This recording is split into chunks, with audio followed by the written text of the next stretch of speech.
Hello and welcome to the West Yorkshire Football Show. It's our instant post-match reaction to Sheffield United 1, Leeds United 3. I am starting to enjoy these Monday nights. I'm not going to lie. It's another comeback victory for Leeds United that leaves us 5 points clear of second place Sheffield United and 7 points clear of third place Burnley. I was going to say we did it the hard way, but actually over the course of the game, Leeds just did their thing. I'm Stephen Brown. Joining me as ever is Jason Booker. Get your likes in on the video, subscribe to the channel, all that good stuff. Get your comments in as well. How did that feel, Leeds United fans? I mean, Jason, I am on cloud nine, and it's ridiculous because I thought surely we're not going to have another one like last Monday, and it's another comeback victory. It's got huge implications really when you look at the top of the table, what this means going forward with what 12 games left, 11 games left. But I mean, the emotion from that Jason. I mean, tell me how you're feeling right now. I mean, we've just had like 5 or 10 minutes with the other boys in the background celebrating, and I've kind of like zoomed off the planet and then come back down a little bit, and now I'm gonna probably get geared back up again into being really, really giddy. What's to be said that ain't already be said about this team? Like, they're a special team at this level. Even when we maybe have started to struggle at times this season, we've always found or normally found a way back into the game, be able to win the game again. 2 weeks in a row against our two, not including Burnley, but our two biggest competitors, if you like, for automatic promotion, and we've with quality. And completely deservedly overturned a deficit in both games, and especially tonight could have been really tricky, and it was tricky, and we were brilliant, mate. In that second half, we were brilliant. We weren't great at first half, and we'll get into that, and the opening, act of the kind of game, the opening 10, 15, 20 minutes, we'll get into that. But as I've just said to you before we went live, it's all well and good being able to do that for 20 minutes and play at that intensity against a team like Leeds United, but if you can't maintain it for 90 minutes, then it means nothing. And that's ultimately what happened. Our quality and the way that we played and our style eventually just kind of took over, and we ground them down. And come the end of the game, I didn't think it were really in doubt. I never once felt like we were out of the game. I really didn't. It always felt like we were building into it. Firpo had a great header before that. Solomon had chances. Joseph should have done better. Like we could have had 2 penalties. We definitely should have had 1. Yeah. The handball is an absolute stone wall. Like, nobody can convince me otherwise. He turns away from it. It hits him. He's not even looking at the ball. It's a terrible decision, but alas, it doesn't matter.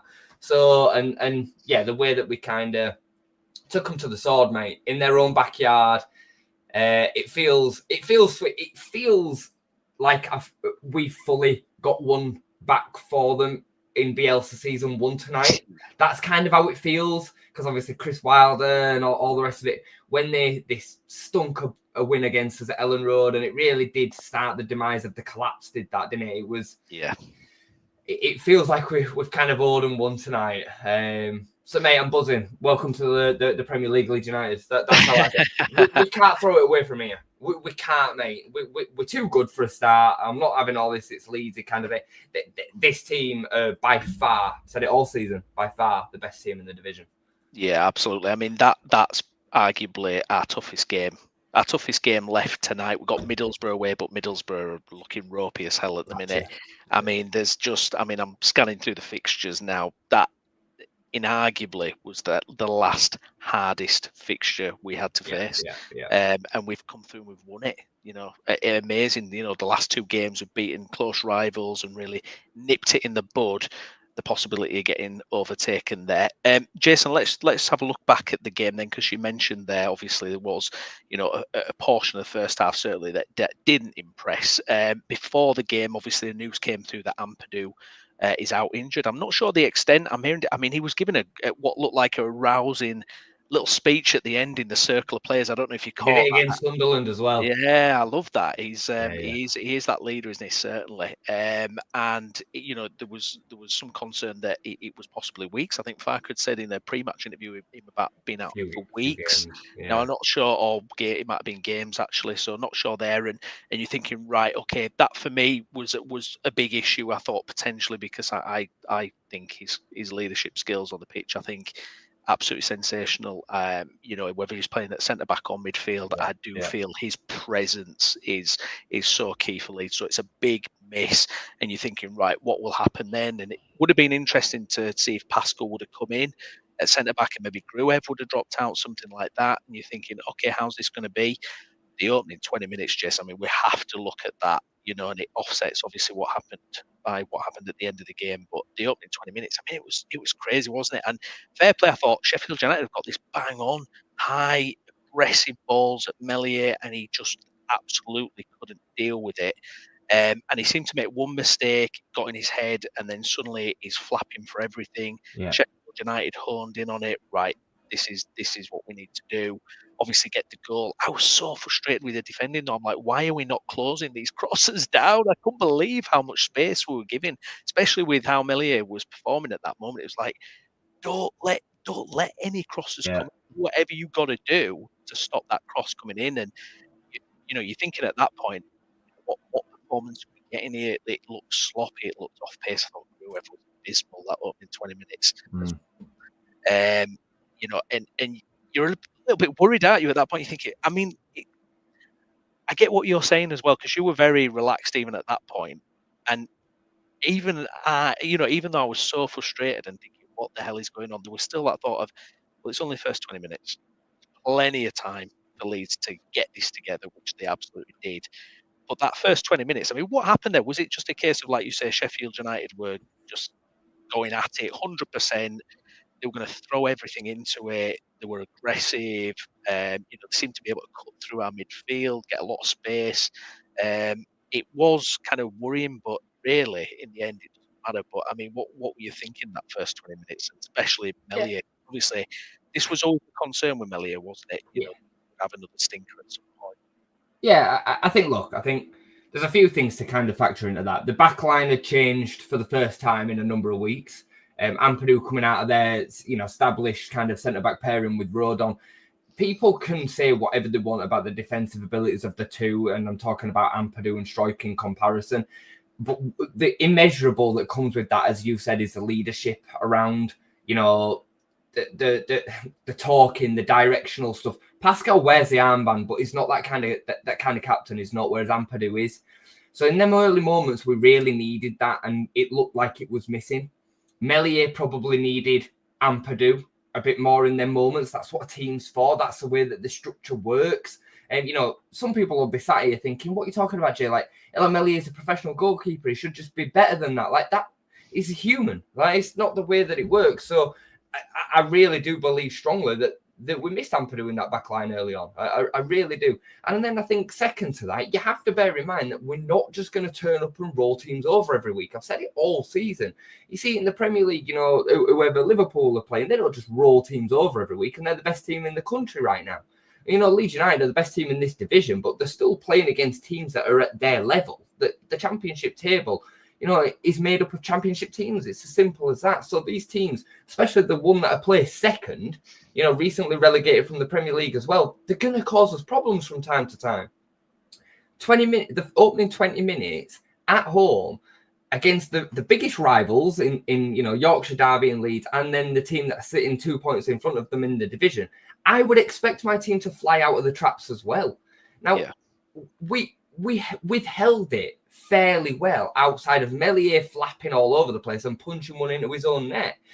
They probably could have had one before that. Great defending by Gruev to clear it off the line before that, when Meslier kind of, I don't know what he did. He kind of threw it in behind him. It was very odd. But like, guys, we're not just going to turn up and blow everybody away every week. We're going to have moments in games, especially the games against the top teams, where we have to show that resilience, and we did.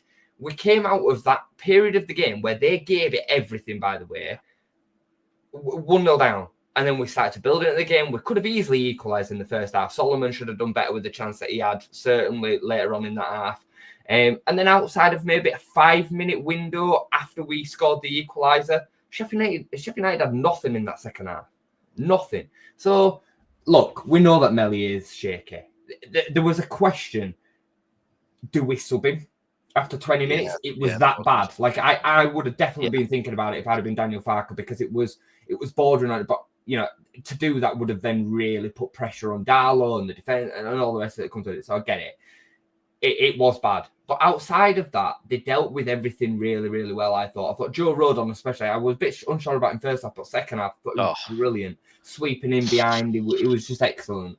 And Melly himself, I mean, let's give a bit of credit to him as well. I mean, he has had an absolute stinker of the first 20 minutes, but I thought he recovered his composure pretty well. And although Sheffield United never really tested him like that opening 20 minutes again, he does what Melier does, very good on the ball and, a great sprint out of his net in the second half as well, and really cleverly kept the ball in the penalty box and didn't concede a free kick or anything. So, credit to him for coming back as well. It's not easy, is it now? Do I think he should, if we be the Premier League goalkeeper? Not in a million years. Absolutely not. But fair play to him for turning that around, Jason. Yeah, I mean, it seems awful to say this and then kind of praise him, but he's without a doubt the first out of the 11 for me when we go up. It's unquestionable, because you need a keeper to really save you week in, week out when you're one of the teams that are going to be down there towards the bottom, and he's just not it. If Burnley stay down, maybe go and get Trafford. He's had a hell of a season. He's really progressed, and he'd be a keeper that had a future sets, resale value. But whoever, that's a question for another day. But you're right. He really did rebuild, and he kicked one out of play a bit shaky after he'd made a couple of mistakes. Oh, yeah. After that, he then really picked up his passing though again. He was brave with his passing, and that is something that I've always kind of credited him for this season. He has a lot of the ball at his feet, mate. A lot of the ball at his feet. And against Sunderland and again tonight, they both tried playing with 2 or 3 quite high to kind of stop them passes out wide, and most of the time he picked the right pass. So, yeah, for me, mate, he definitely built back into the game really, really well. But, just to kind of add again, I don't think we should have ever been worried in that game. If you go 2-0 down, it's maybe a different question. Yeah. But we didn't. So, I was never worried at 1-0. I wasn't. No. Let's get to some of your comments then. Johnny, what a game. 5 points clear. Gavin, Blunts will be very worried now as they have to go to Burnley. Yeah, indeed, and their goal difference is a lot less, isn't it?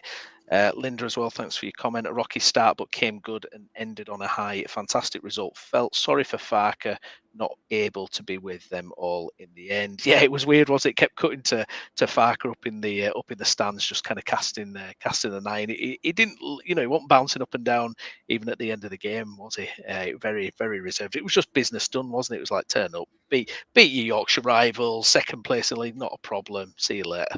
Probably a good job he weren't down on pitch, because he'd have got a yellow card for celebrating. Yeah. God forbid. Yeah, I think when you're up there as a manager, you kind of got to keep your head, haven't you? But he'd have known, what this meant. I mean, when we went into these 2 games, we were talking about it, weren't we? And I don't think there were any real, but not hope, because I think we definitely would have hope. We're a good team, but belief that we would win both. I don't think either of us thought we would win both. 4, maybe even 3. But 4 would have been buzzing with. We've come out of both with both fantastic wins, and what a week. 17 unbeaten, is it now? Some people joked about the points total. This team are capable. This team are capable. They know now. They will know that they've got 1 foot in the Premier League.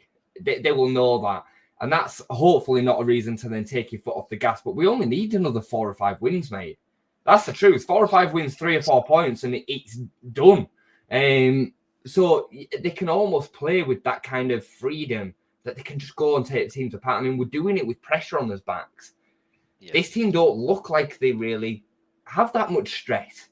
They really don't. They've got, like, the team that got promoted under Bielsa. I think of that Barnsley game as an example, when we really did fall over the line in a 1-0 win from an own goal. The Swansea game was a bit of a struggle as well. Like, we really had to fight over the line. We've had these 2 games which kind of feel like they're moments where it's going in the right way for us, and we've really deserved it against the biggest competitors for promotion, especially tonight. Yeah, absolutely. So difficult 20 minutes, Jason, but Leeds then wrestled back some kind of control and, like you say, started to open that up. Was that just settling into the game, do you think? Was that just kind of, right, okay, we dealt with that kind of first flourish from Sheffield United, we're ready? And I actually thought we started to create stuff in that first half, and then going into the second half, Jason, I think probably if you reflect on it, it was just a case of we're just wearing them down, creating the chances. Firpo's header, by the way, I mean, Jason, that's just an absolute belter, isn't it? And he'd had a mixed game, to say the least, but that header, absolutely fantastic. He'd had a great chance, hadn't he, a header earlier where he was in the box. You're thinking, oh, if only that had been Joe Peru or something in that moment, he might have done a bit better. But then, bang, Firpo pops up with the header. I mean, what a goal! Like, just coming back to the early parts of the game, if you have a marathon or a 5,000 meters race or whatever, and you have a 100-meter sprinter that bursts out of the gates and gets a massive lead over 100 meters, they're not going to win the race because they won't have the legs when it carries on later into the game. And that's what we saw. Like, we stuck to his disciplines. We didn't get dragged into this kind of back and forward tennis match, kicking players up in the air. We stuck to his guns, and it really did pay dividends. I mean, it was a perfect example of how good Farker ball is and how, it actually wins you 3 points at championship level. Like, it really, really was. Like, it was such a great performance tactically going into that second half and the way that we're built in. But yeah, mate, just getting into the goal. The Firpo header was brilliant. He had one not long before that.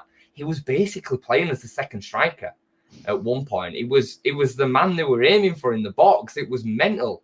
And then he pops up with that header, and it was Shearer-esque, as you said. He absolutely slammed it into the top corner. Lovely. It was beautiful, mate. I mean, I didn't think he had a great game today, Firpo. I thought he gave the ball away way too often and was a little bit sloppy. Was a little bit lackluster defensively as well. Got caught kind of ball watching, but he for that final 20-25 minutes, he was brilliant going forward. Brilliant. Yeah, absolutely. And then obviously, I mean, I actually loved all three goals for different reasons. Me too. The second goal, I mean, it's such a clever, deft finish from Altanaka. I mean, it when you watch it back, you're like, God, how is he even, most players, it'd have just, they'd have headed it over the bar or tried to control or whatever. He's just taps it back, makes it look so easy, so simple, like he does everything. And it's 2-1.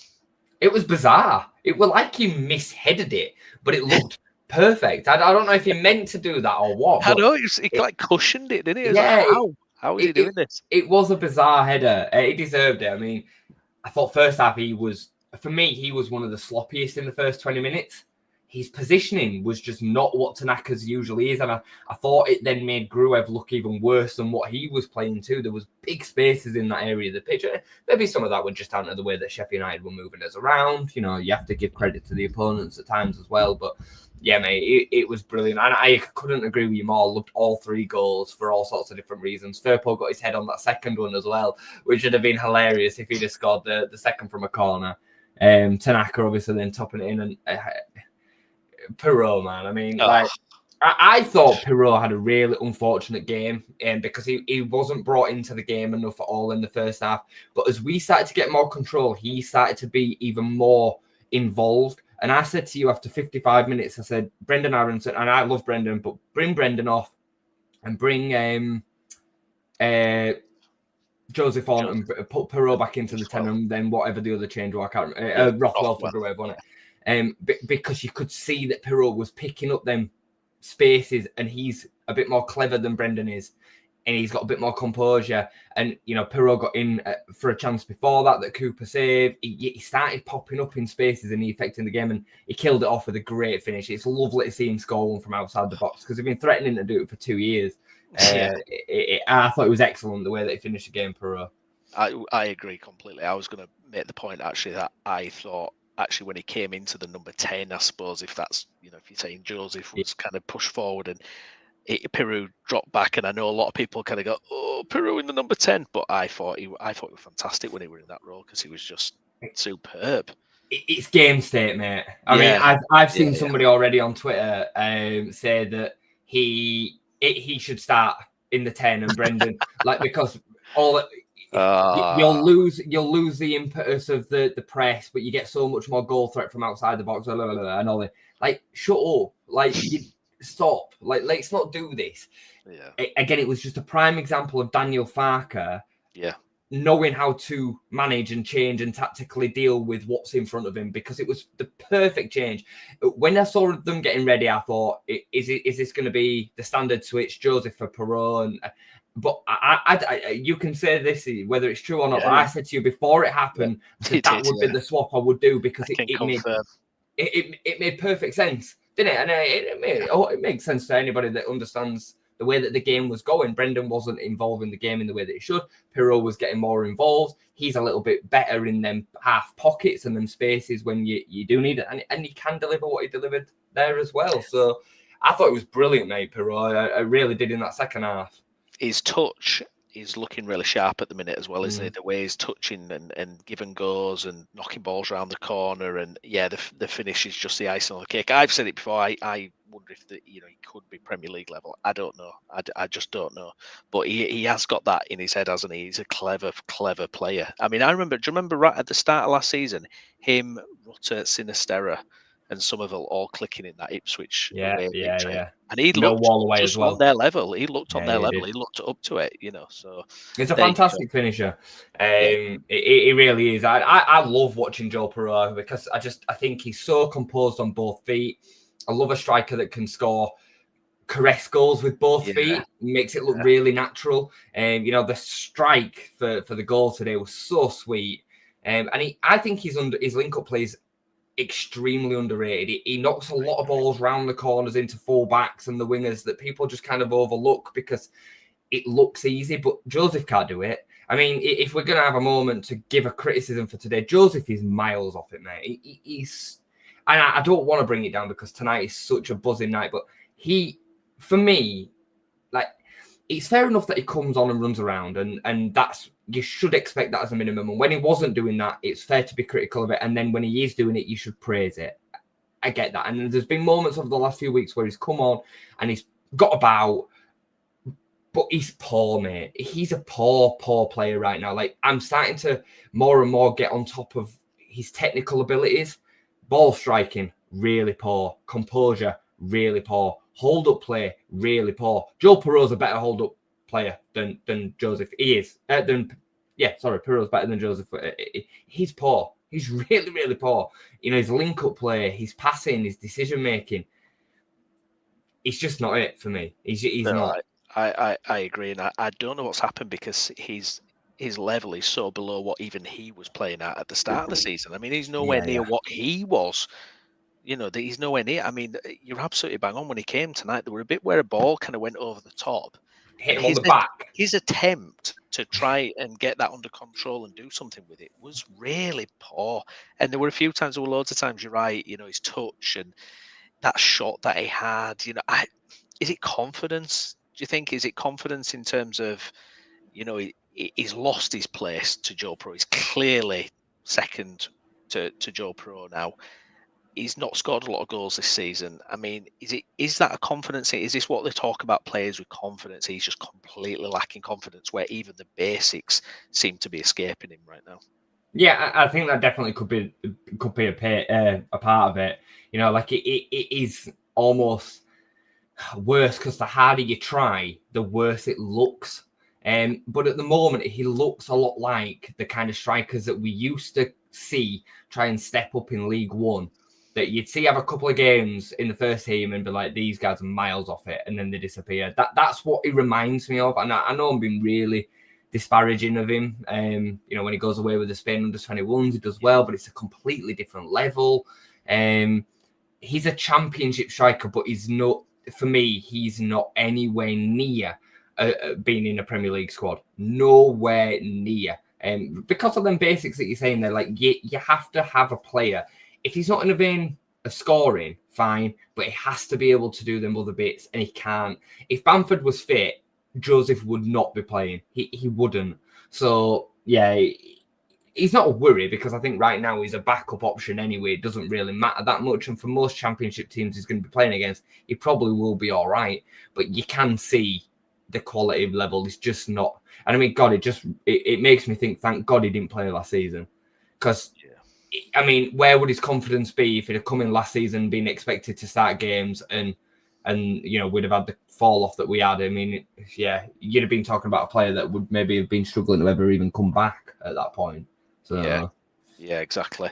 Getting to your comments anyway, Gav, Rothwell deserves a start Saturday now, surely. I mean, just on that point, what do you think? I mean, for me, I think against lesser opposition, I think we can go Rothwell and Tanaka again and pretty much be confident that we're still going to have control. But we've also got the creative element from Rothwell as well, which I think obviously we grew at points that's lacking. I have definitely absolutely loved the tactic of Gruev being in there for these difficult away games and difficult games against good opposition. But I do think I'd be happy to see Rothwell come back in at a start. I know Farker loves Gruev, but I mean, what do you make on that? I think I said this against Sunderland, but you have to bear in mind just how attacking we are in the fullback areas, and Gruev falls perfectly, seamlessly into that left back spot when Firpo goes. And let's be honest, if the team counter attack on us quickly, Firpo's not getting back. He jogs. He doesn't sprint back. He jogs back. So we need Gruev in there to make that happen. And you don't get goals like today, like Firpo's today. I know Rothwell was on the pitch at the time, but the tactic and the style is still the same. You don't get goals like today if you don't give the license to the fullback to be in them positions, and players like Gruev allow that to happen with better control and less goals getting conceded. That's how I see it. So I'm not in a rush to change anybody. I love Rothwell. He's been the prize package of the season for me. He's level. We've said it before. He's level. He's way beyond what I thought he was. Championship squad player, I thought he'd be lucky to see many minutes. And he's brilliant. If he started every game, I wouldn't be bothered. Like, I could totally and utterly get on board with that. He's excellent. But I think, like, if you want to go in every away game with him on the bench, totally all right with that. He deserves to start games because he's a great player as well. And he offers us loads. So if you're then playing him against every team outside the top 6 at home, I'm all right with that as well. We've got West Brom on Saturday lunchtime, yeah. I wouldn't be in a rush to bring him back in for it. I just wouldn't. I think they're a good side. They're going to offer threats. Keep Gruev in there, especially if Ampadu's not playing. Gruev should play. Yeah, I think, and as an option as well, Joe Rothwell. I mean, it feels like a real tide turner, doesn't it? That you can bring on, and suddenly you've got set piece delivery, you've got that creativity, you've got those runs on the ball. So yeah, it'll be interesting to see what Farker does with that, guys. If you're watching along, please do smash a like on the video. It really helps the channel out. Thank you for that. Get subscribed as well, Lee. Great win, lads. John as well. Some credit needs to be given to Nonto's shot and Cooper's save. Interesting, wasn't it? Because he brought Nonto on, not Ramazani, which has been the go-to kind of sub for Solomon. Nonto came on. I thought he looked sharp. I thought he looked really sharp, didn't Nonto? And one thing I absolutely loved from last week was the pictures of Nonto celebrating the win and bouncing up and down with Tanaka. And he hadn't played a minute, but he was just looking like he was absolutely loving it. And I think that's fantastic. I love that. I think that's brilliant. When you're not getting the minutes, and, he probably thought at the start of the season he was going to be the main man. It's not quite worked out that way. But the way he reacted to that last week, I thought that was great. And I thought he looked terrific when he came on. He did. That shot. Oh, what a beller of a shot that was! I thought he got us in the lead with that one then. Yeah, he did great when he came on. He made a real difference, and I thought Solomon had a fine game as well. I thought he played really, really well. Did Solomon? It weren't, again, it's not a negative to say that he did well when he came on. When he did well, I mean, it's no disrespect to Solomon that either. But he did kind of give us a change of impetus, fresh legs down there. That effort was fantastic. I mean, it deserves to nestle in the top corner. Fantastic save by Cooper. You see the difference that a top keeper does make. Cooper's been doing that all season. But yeah, it was brilliant. And you're absolutely spot on, mate. It has to be said, like the kind of the tight-knit kind of feel that the squad have got, the passion and the enthusiasm that we're seeing from them all in the tunnel afterwards, the celebrations from the goals, the substitutes are all involved. It doesn't look like there's anybody out of that loop. They were all sat in the dugout at the end of the game. Don't know if you saw it, kind of like all together, ready for the final whistle. Like it feels it feels very, very special. It really does. It feels like as good as we've ever had it, mate. It does. Is that the type where I look at that and I go, man, I would give anything to be a player with those Oh, guys yeah. in that situation, in that locker room, with that atmosphere. It must Yeah. just be like so good. Well, there's like little. You can see that there's a lot of fun between them. Like there's little pockets of like kind of friendship circles. I mean, I'm sure they'll all be real tight together. But like Autanaka doesn't speak any English, but you can tell that the other players love him. Like they've managed to kind of build a relationship, regardless of communication, but language barriers, because they're all together on this one objective to go and achieve what they're trying to achieve. And they're all committed 100% to Farker, the style, the club, the system. And I've said this a couple of times this season as well, but they are players that can wear the shirt, that can deal with the badge. It doesn't feel like the situations we've had in the past. Even last season, there were a couple that it did weigh heavy on.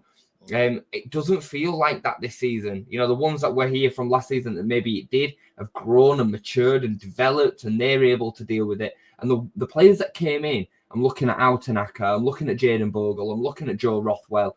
They're not overawed by what they're dealing with. Mano Solomon, I said this to you last week. Do you think Mano Solomon cares he's not overawed by the situation? He's passionate to play for Leeds United. He's proud to play for Leeds United.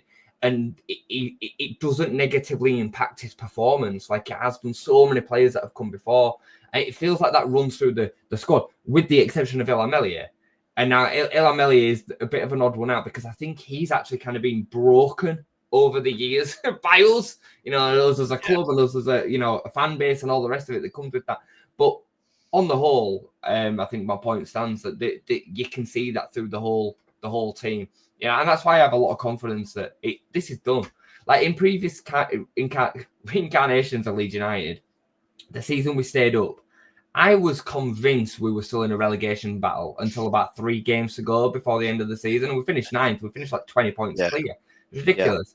And the season that we got promoted, I was still convinced after Swansea that we could throw it away. I am so confident that this is done. It's just ridiculous, because I've got so much belief in the manager, the squad, and the quality of the squad. I kind of can't believe it though. It's like Leeds United in this position. It's a bit easy, isn't it? I'm like, hey, this doesn't normally happen to us. Normally it has to be like Bielsa's second season, where it's like, we're going to put you through a grinder and we're going to shred every last one of your nerves for you to get promoted. This time it's like, it's just different. The points gap is that, we just wanted that gap, didn't we? We were so desperate for a gap. We got it. We've literally got it. And it's like, what's happening? It doesn't feel like we're ever going to lose, mate. It really doesn't. Like, I mean, I'm sure we will lose another game before the end of the season, but I'm rolling up to Saturday and expecting us to win 3-0. Like, it feels that comfortable. Right, is that the only thing? Is that, I guess, the only thing where you could go, okay, like, don't get complacent, lads. But we've got so many options. If someone's not at it, right, we'll bring the next guy in, and I'm sure he'll pick up the slack.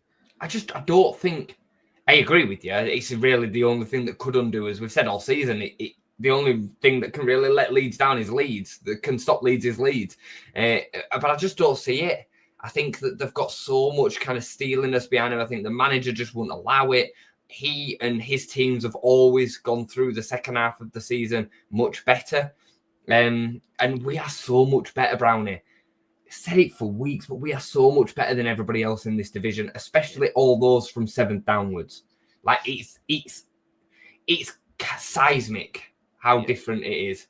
Right now, I think we're better than the 3 teams at the bottom of the Premier League. Not just on form, but in terms of quality, style, the continuity, what we've got together. Like, it matters. The 2 seasons of Daniel Farker, apart from Kieran McKenna, Southampton and Leicester, they're all over the place with managers and players. They've got no kind of idea of what they're doing. And that's why it was so important to stick with Daniel Farker. You know what I mean? So, yeah.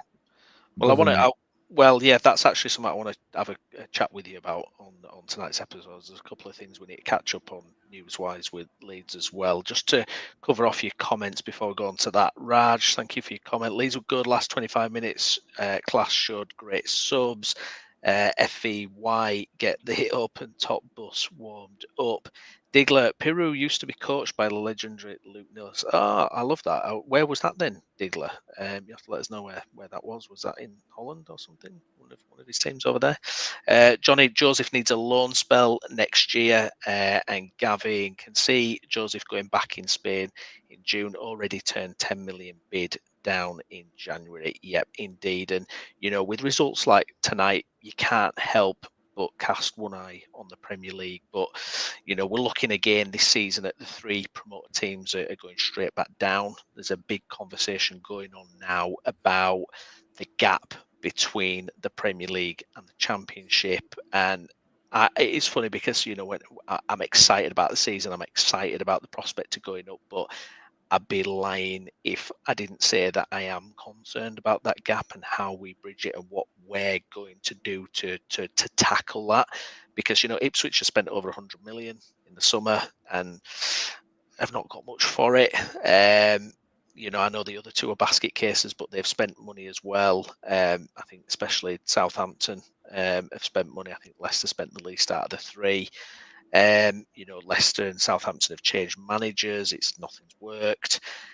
I mean, you've just said you think we're better currently than the bottom 3 in the Premier League, but how much work is going to have to go into this? How big is that challenge for me? It feels. I wasn't concerned about this when we went up with Bielsa.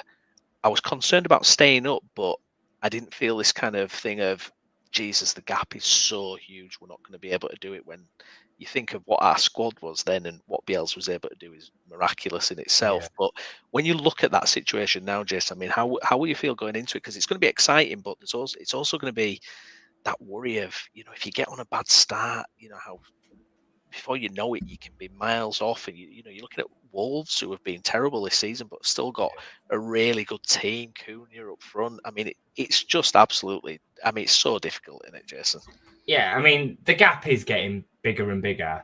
Recruitment is just everything. It's just massive. The one thing I would say is that we've got the continuity of the team over 2 years and the manager that Leicester and Southampton just don't. I do think that stands for a lot. I think then you could compare us with Ipswich, but I think we've got a far better team than Ipswich. Ipswich had a really good League One team that then carried that momentum through with a fantastic manager and a couple of really good players. And it just all molded together in a season where they just shouldn't have been there. Like they just did the one-off. They could easily come back down and end up being in a relegation battle like Luton. I mean, I don't think they will. I think they're better than Luton, but Luton were the best place out of the 3 that came down. And they're the bottom of the Championship. Like, it's insane. You know what I mean? Like, when you get that snowball effect sometimes in football and it's just a game at a time and you pick up another 3 points and then you pick up another 3 points, like, these things can happen. And I think we're far better placed than all them 3. And I also would trust our recruitment to go out and make the additions that they need to give us the fighting chance. Now, look, Browney, the facts are is we might come straight back down. Yeah. There's a fair chance that might happen now. Like, the Premier League has moved on from 4 years ago when 5 years ago than when we first got promoted. Like, the teams in and around that bottom half are so much stronger.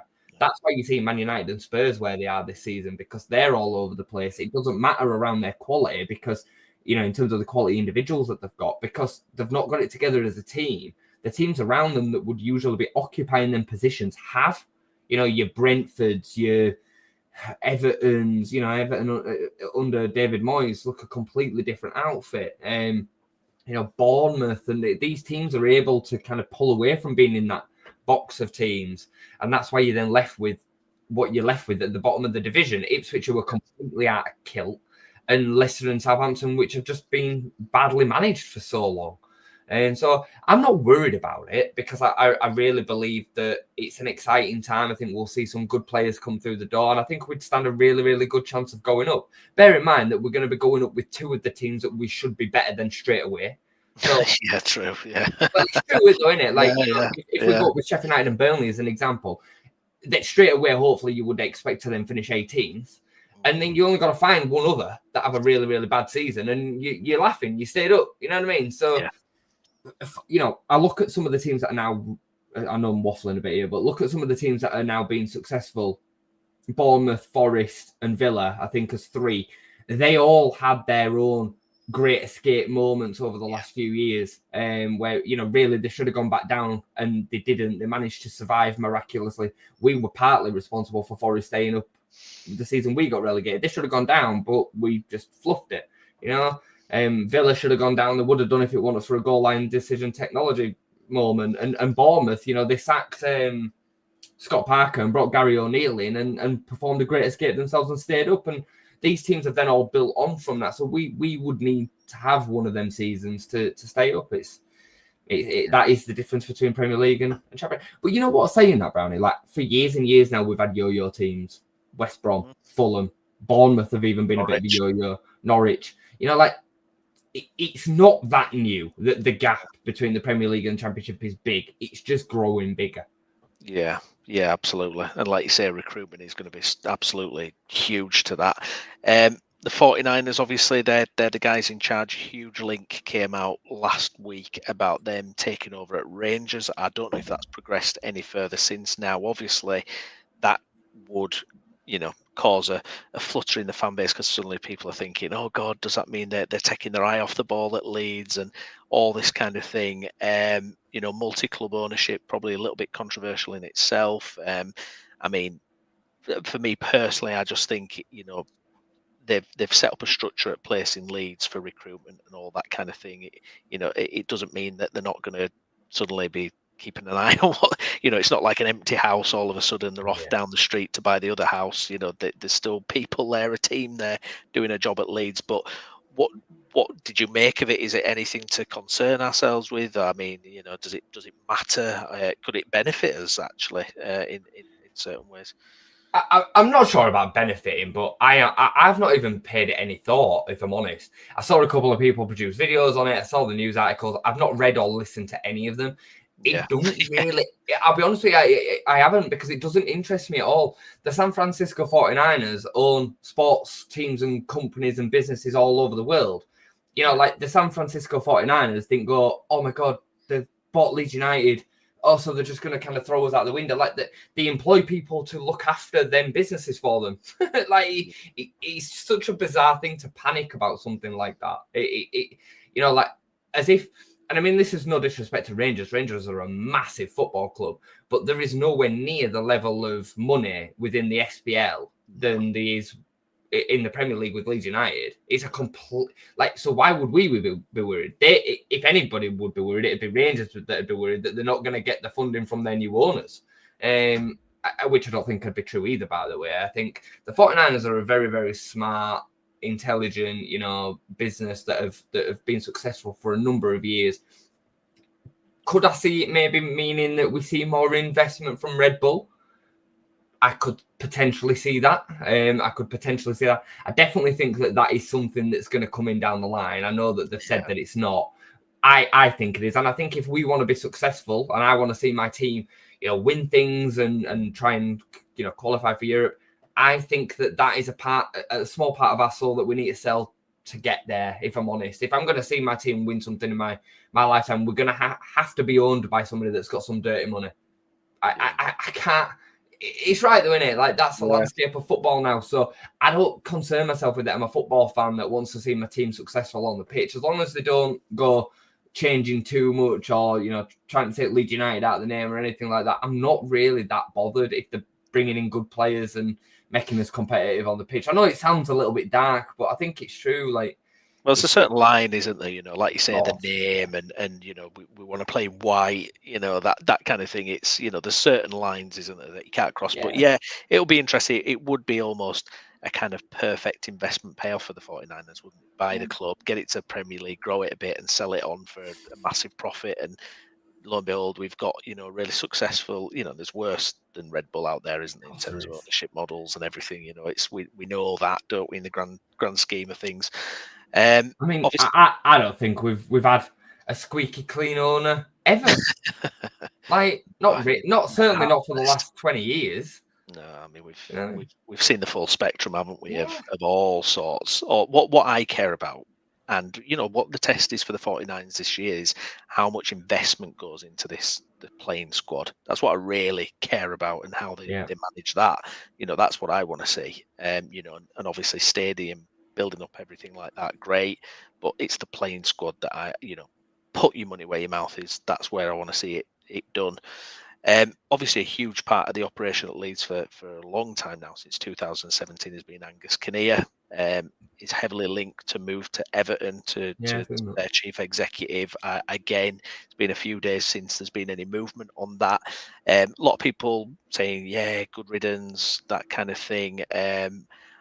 It's a funny one with Angus Kinnear because, I think he was part of that kind of three-headed beast, wasn't he, with Orta and Radrazani? But, people forget he brokered that deal between Radrazani and 49ers in the summer we went down. That was a really difficult to do. I think it's been underplayed how important that was, because we could have literally been stuck in no man's land between ownership parties, and he brokered that.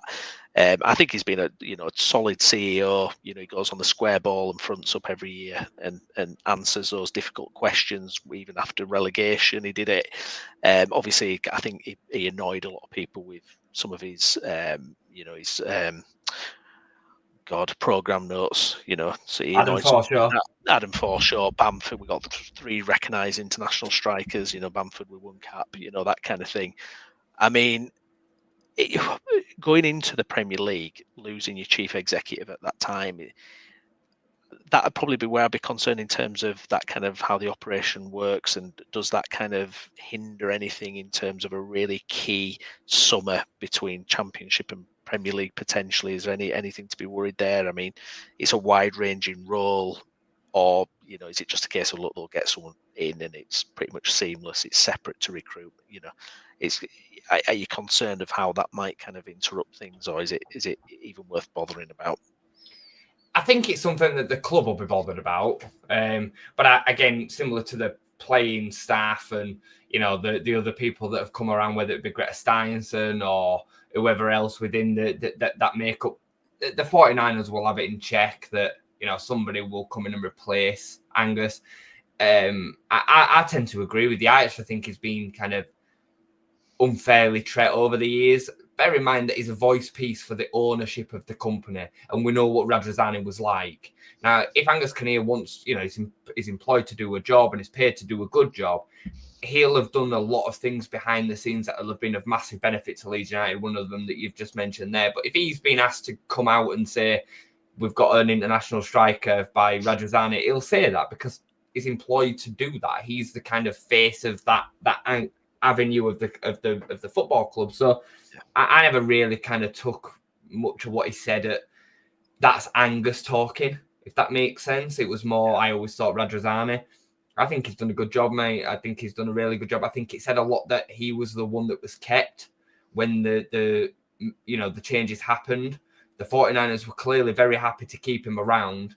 And I can't imagine that if he was any sort of mug that they would have done that. He's been well thought of within the game. He's been at Arsenal, he's been at West Ham, he came to Leeds, and now it looks like Everton want him for what is a massive, massive period of time in their growth and potential, going into the new stadium and the manager. It looks like they're now going to be safe. Their recruitment's going to be absolutely key for Everton over this next few years. They're not going to hand them reins to somebody that's a mug. I think Angus Kinnear's got a lot on his CV personally, so I think he'll be a miss to us. But I trust the 49ers will replace him. Replace him well. Yeah, and that's the thing, isn't it? When you're owned by a company that is obviously hugely successful in sports and has that infrastructure, the way they were able to bring a recruitment team in after we got relegated, getting Nick Hammond and moves like that, they have connections, they know the right people to bring in, and it's about getting that. The infrastructure was going to have to grow anyway, wasn't it? And when we go up to the Premier League, it'll advance even more. So yeah, it's going to be really interesting to see what happens over the summer. Getting back to tonight though, Jason, 3-1 win over Sheffield United. We've got some comments in from Daniel Farker. So just reading on Ampadu. Knee cartilage will require surgery. Will be missing for the next few games, at least until a full diagnosis and prognosis is provided. Nasty one, Jason. I mean, international break in March. Oh no! We'll getting back after that. Yeah. Oh god, international breaks in March, mate. It triggers me. I'm not going to lie. Farker, for the development of my team, it's an important win at the hardest place to come. He says, blah, blah, blah, where is it? Farker on whether it's the hardest he's been pushed. He says, I think Wilder is a top manager. It's always tough and so difficult to win against his sides. He waited in the tunnel to congratulate all our staff in the tunnel. Absolute class. I want to bring this club back. The club belongs in the Premier League. It's a great honour to be in this chair, and it comes with great responsibility. Farker said the Blades were the best side for the first 25 minutes, but then Leeds United stopped being scared and found the courage to play football. And for the development of my team, it's important to win at the hardest place to come. Pretty much spot on, really, isn't it? What he's saying there, and I think that's absolutely right about having that courage to play, and eventually that's what's seen us through, Jason. Yeah, I mean he's spot on. I think he's the one that comes out of this season with the most credit person there. I think and me and you were both unsure after the playoff final. There's been a couple of moments early on this season where maybe there were questions, but I think we were starting to see it more and more. And I think since, I'd say probably October onwards, I think we've had his full backing, and the squad and the team and the style, the football, the goals, the defending, everything. He's taken on and he's developing players. I think he was very brave with Ilan Meslier. Outside of 20 minutes tonight, he's been proven right. First goal we've conceded in 7, I think it is, since the whole. Oh no, we conceded against Sunderland as well. But it could, that was the first one in 6 or 7 or whatever. Like, he's definitely come back. Like, he's shown so much faith and loyalty to a lot of players, and he's developed Joe Perreault, Brendan Aronson coming back in. Just so much that he's had to contend with. The recruitment has been perfect. The way that he's identified the players that he needed to make this team better. This team is miles better than last season. Miles better, so much more balanced. Dan James and his development, it's so much. So he deserves all the credit, mate. And again, he's seen it spot on tonight. Got the tactics spot on.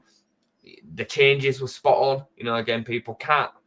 You saw the stats, goals from substitutes. Yeah, that's true. We have a lot of quality from the bench, but you can't then label him with not knowing when to bring substitutes on. We've got the best, or the second best in the division, goals from subs. With the amount of goals that we score late on in the game, that's not by luck. That's down to management and understanding and tactics.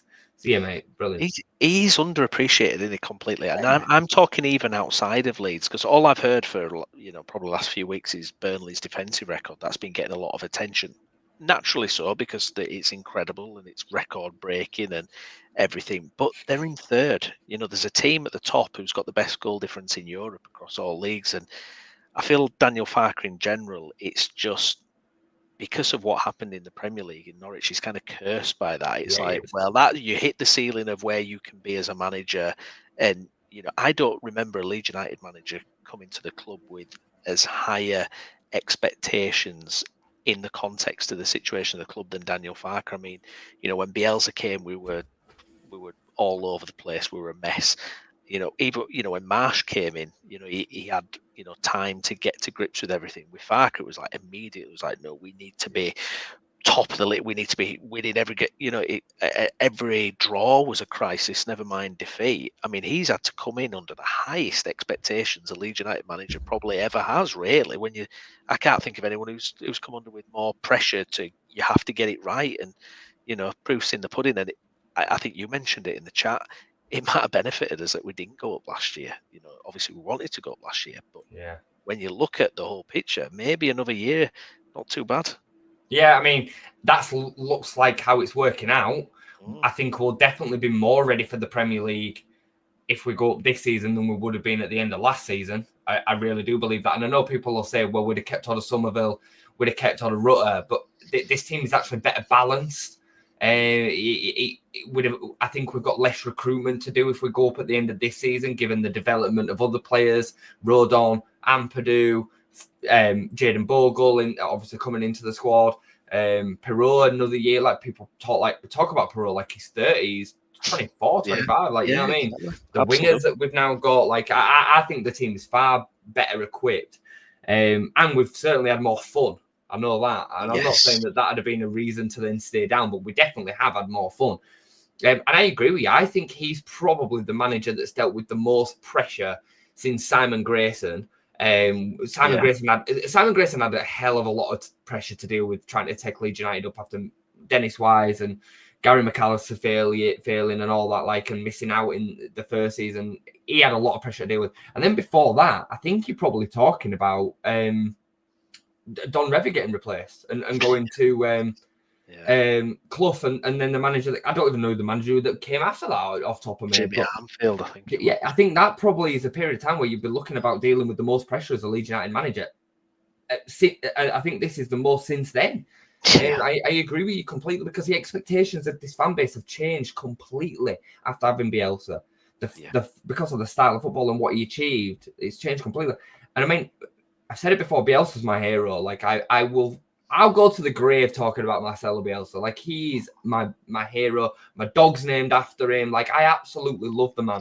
But the football that I watch now is 100% more effective. And I am always more relaxed. I loved watching the football. It was more fun to watch. Yeah. But this football's better. It is. It's hard for me to say that, but it is better. It's more effective. I mean, go and have a look at the table up against the Bielsa. We're miles ahead. I think it's something like 12, 13 points ahead at the same stage of the season. Yeah. He's done unbelievably well, mate. Unbelievably well. Absolutely. I mean, there was a time when I was thinking, if we do go up, does he need bullet him? But you just can't. You just got to give him a go, haven't you? He's 2 years under his belt. Maybe he can get us over the line.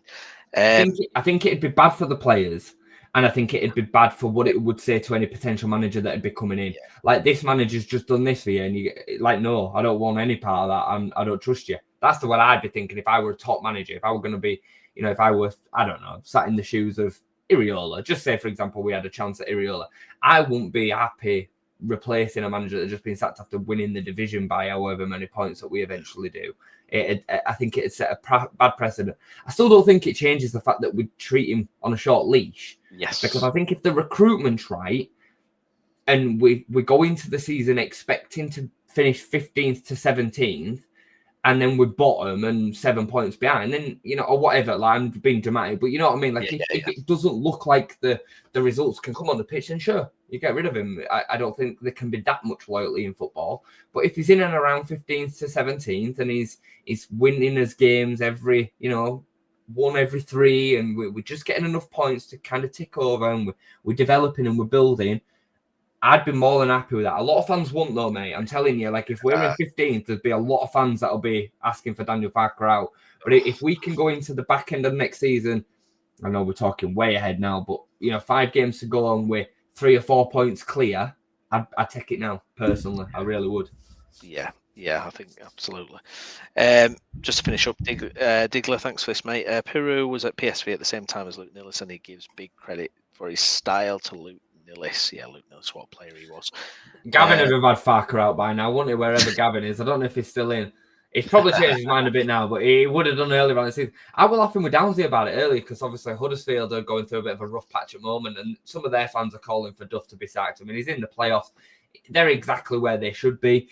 And we genuinely had fans only a couple of months ago that would have got rid of Daniel Farke. I still reckon there'd be some now. I still think there would be some now, I do. So, yeah, the men still get someone else who could just get that little bit more. Yeah, just a bit more. Just a bit more. That have only lost 1 game instead of 3. Just weird. Crazy, isn't it? Good stuff. Well, I think we'll leave it there. Thank you to everyone who's watched live. If you're watching this later, get your comments in on the video. Let us know what you thought about the victory and what we discussed tonight as well. Please make sure you've liked the video as well. Really appreciate you doing that. And also subscribe to the channel for more content. Myself and Jason will be back. Are you around this Saturday, Mr. Booker? Yeah, should be. It's, lunchtime kickoff. I was getting used to these Monday nights. Actually, I'm yeah. If it's this kind of result, but 12:30 West Brom on Saturday. Just a quick word on that, Jason. I mean, West Brom, how are they doing at the moment? Actually, the fifth. Yeah, so tricky, but at home. So you would hope. Let's just get the business done. West Brom have drawn 15 games. I've just got the table to the right of me. I don't know just that off the top of my head, but they've drawn, they've drawn 15 games, which is, I think, the most in the division. They've only won 12 games, which is crazy. They've won 10 games less than us, but they've only lost 7. So, outside of Leeds and Burnley, you've got Sheff United who have now lost 6 and Sunderland who have lost 6. So you can see that they're a decent side. They know how to defend. They were very, very savvy defensively under Corberan, and obviously they've carried on that since. They're in a real battle for the top 6 because they've got West Brom on 51, Blackburn on 51, Coventry on 50, Bristol City on 49, and Watford on 48. So you're talking about 5 teams separated by 3 points. So they need the points. I don't think it'd be the end of the world if we drew that game, if I'm honest. I really don't. Like, I can imagine that being an okay point come the end of the season. But like we said earlier on in the show, like, I go into every game just expecting Leeds to win now. And I think they'll be buzzing on the back of tonight. So, yeah, 3 points, mate. 2-0. Absolutely. 12 games to go. If it carries on like this, we won't need the 12 games to secure promotion, but we'll wait and see. I've been Stephen Brown. With me has been Jason Booker. Jason, thank you, mate. Thank you, mate. And we will catch you again soon. Thank you very much for watching. Bye-bye.